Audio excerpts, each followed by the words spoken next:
Hi, Andrew from SACS. This video is about being smart but lazy. You may well have known people who are like this. Maybe you're like that yourself. But firstly, let's define the two terms. The first term, smart, pertains to cognitive ability. That's the degree to which a person is smart, the degree to which they have, as it's been called in the past, high IQ, high aptitudes, high cognitive capabilities. It's been called a range of different things, but that's a really good predictor of performance at work. People who are smart tend to do things quickly, well, and they also tend to learn more quickly.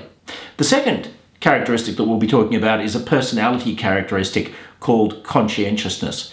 People vary in the degree to which they are naturally conscientious, and this is a big component of human motivation at work. So when people are highly conscientious, it's almost like they have a genetic urge to do a good job. They have a characteristic within them that drives them to do the job well. So let's look at an example score on cognitive ability.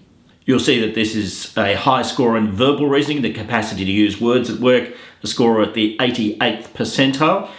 And what that means is that a score at the 88th percentile puts this person above 88% of people who have completed this in the past. So in the top 12 or 13% of the population. We also see that they have a sound score in numerical reasoning, 68th percentile for numerical reasoning, and abstract reasoning, really strong, 91st percentile. If you average the verbal, numerical, and abstract reasoning scores, you get a score which equates to a thing called G, general intelligence.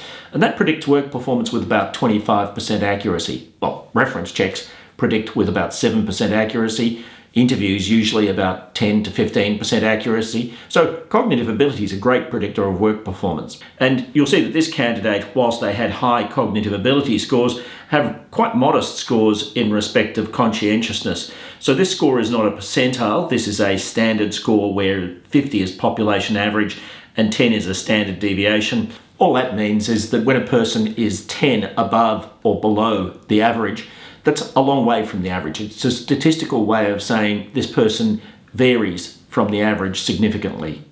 And you'll see that this person is quite low, a standard deviation below population average for conscientiousness overall, likes to be organised, 43, committed to hard work, 39, detail-minded, 37, and makes decisions carefully, 35.